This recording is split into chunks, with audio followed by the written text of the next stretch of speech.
Welcome back to the Crochet Crowd. So my friends over at yarnspirations.com. I'm your host Mikey. Today is the Vibrant Stripes Throw. This is using Red Heart Super Saver stripes, and as you see the color coming out, it's exactly coming out of the ball that way. So this is one of those ones where you let the ball play its own story, and this is what it comes up to. So you'll notice is that the instruction is row 1 and 2. That's it. It's just repeating row number 2. So it's a really nice easy way to be able to get started, and number 2 is my favorite page. If you know me, I like crochet diagrams. I figured out the repeat for you today. The repeat is 11 plus 3. I know, isn't that hard? So anyways, how you do that is that you just start calculating the number of stitches. So in this case the designers happened to put what does a pattern repeat, and there was 11 stitches here, and you count 11 11 11. Here after this repeat there was only 10 left, and then there was 1 left here, and then 3. So you just say there's 10 and 11, and then you have 3 left over, so it's 11 plus 3. So this is it today, and we're gonna get ourselves started. So if you'd like to do it exactly as the pattern is chaining at 157, but for everybody else that would like to change the size, you just can do multiples of 11 plus 3 and be happy. Let's begin today. So let's begin today. You can either chain 157 and then meet me at the end of the row, or you can do the multiples of 11 plus 3. Let me do the first 11. So 1 2 3 4 5 6 7 8 9 10 and 11. Now when you're lying this down, you're thinking, oh, this is a great width, but remember it's a wave, so technically it'll go like this. So what you think is the distance is actually much shorter. So when you go across the first row, you're going to notice is that it will shorten up really quite significantly. So you can do another multiple of 11. So 1 2 3 4 5 6 7 8 9 10 and 11. So this is 2 sets of 11. So I'm not worried about counting how many sets there are. I just kind of looking at the width. So if there's 2 sets of 11, if I'm happy with the width, which I'm gonna say that I am, I'm just gonna add 3 more. So 1 2 3. So multiples of 11 plus 3, and you'll see how much this will decrease in just a few moments from now. So let's begin row number 1. So you're gonna go 4 chain from the hook. So 1 2 3 and go to the 4th and just come in, and I like the back hump of the chain, and you're going to double crochet. So the chain 3 that you just skipped over plus this just gives you 2 double crochets on the edge. You'll have to remember that in the future because that is something that is great. Okay, so we're gonna chain up 1, and I was trying to think of something really brainiac, but it wasn't working. So chain 1, skip 1, and you're gonna do 1 double crochet on its own. So going up the valley, or up the valley to the peak, there's only 1 double crochet that sits by itself, and then down from the mountain top all the way to the valley is just 1. So just remember that. So chain 1 after that, and then skip 1, and you're going to put 3 double crochets into the next one. So we have 1 2 and 3. So this is 1/2 of the mountainside. So we're gonna do the other half, but before we do it we're gonna chain 3. So 1 2 3, and then in the very next stitch you're going to put in 3 double crochets again. So this is the other half of the mountain. So you're gonna climb the mountain on the one side, and you're gonna slide down the mountain on the other. So you have 3 in there. Once you have that 3 done, chain 1, skip 1 on the chain, and double crochet in the next. So that's the one that's just sitting by itself.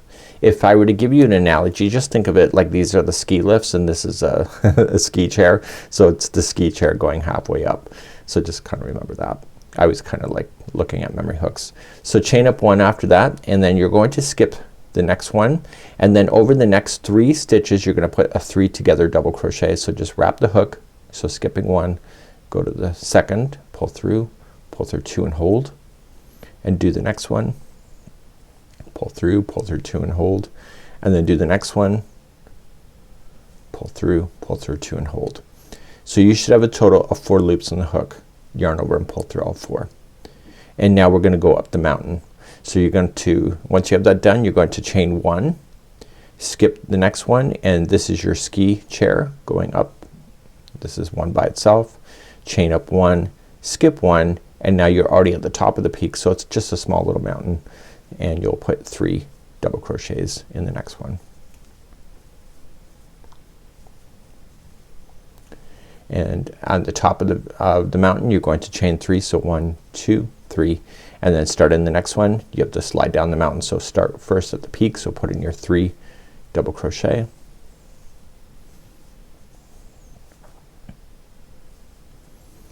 and then chain 1 and then put your ski lift in. So just chain up 1, skip 1 double crochet that's on its own. So there's the ski chair going down, and now this is the very end. So you're just gonna go up and down in the motion across, just like you see up and down, and eventually you'll come to the very end. So after you get this last ski chair in, so just chain up 1, skip 1, and the last 2 are going to be double crochets by itself, and that's only on the edge. And it kind of makes sense because that's how we started, right? So let's turn our work and begin row number 2, which is the repeat through this whole thing. So row number 2, I'll demonstrate it twice, but we'll go through it the first time obviously. So we're going to chain up 3, that counts as your first double crochet, and now you're going to do a 2 double crochet together using the next double crochet and using the ski lift chair. That's right here. So you're not worrying about these spaces at all, just leave those empty. So yarning over, going into the first double crochet, pull through 2 and hold. It's a 2 together, and then come to the ski lift chair. And I don't know if you like that analogy or not. Some people complain when I do that, so just bear with it. So just put those 2 together. So this helps you decrease on the edge so that you can keep your edge even though it's going down, so that it'll keep the edge nice and vertical. Once you have that done, chain up 1, and then you are going to come to the first double crochet of the group of 3, and that's where your ski lift is going to be this time. This is your ski chair going up, chain 1, and then I want you then to jump to this chain 3 space and then put in 3 double crochet.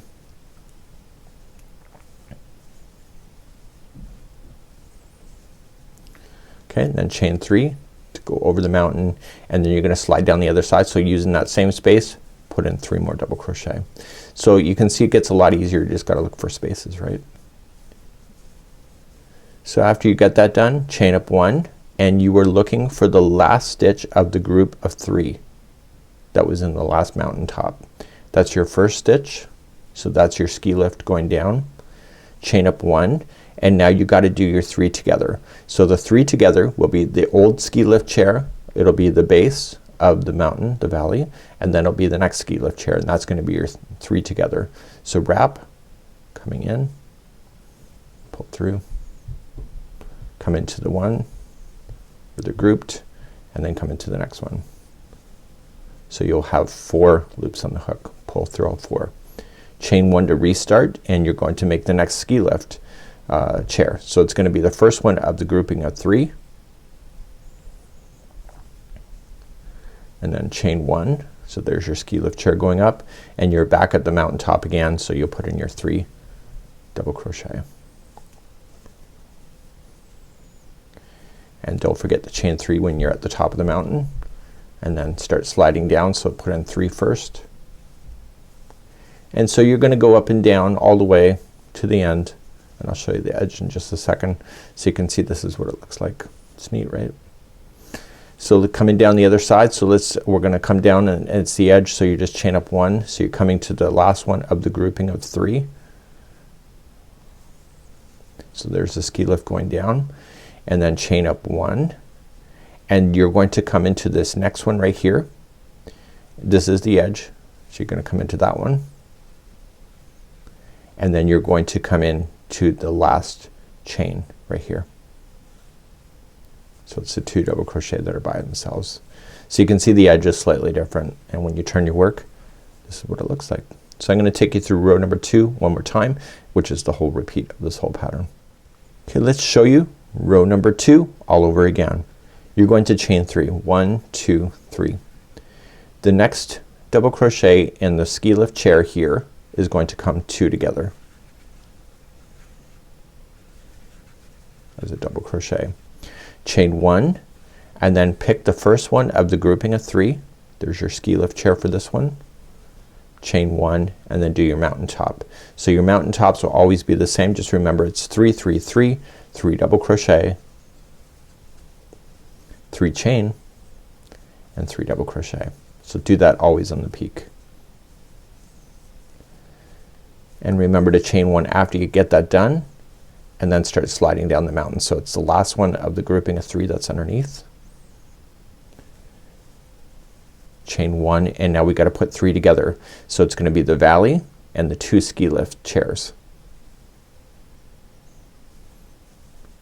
And put those 3 together.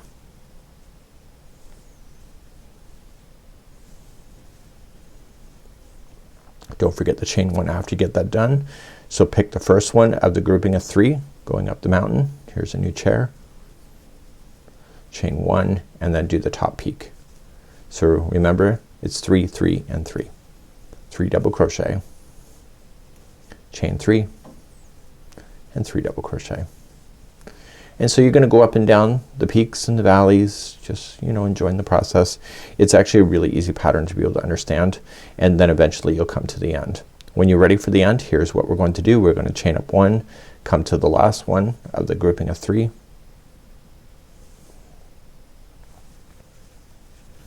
chain 1. So coming to this one here, the ski lift chair on its own, and then immediately just double crochet into the top of the chain 3 over here. So the edge is slightly different from everything else, but other than that, this is the pattern here. And you know, the yarn changing color on its own, it can be awesome. You'll notice that the vertical is staying vertical and the waves are slightly different than usual, and I think it's an awesome pattern to be able to play with. This is the Vibrant Stripes Crochet Throw by yarnspirations.com. Have a good one. We hope to see you again real soon.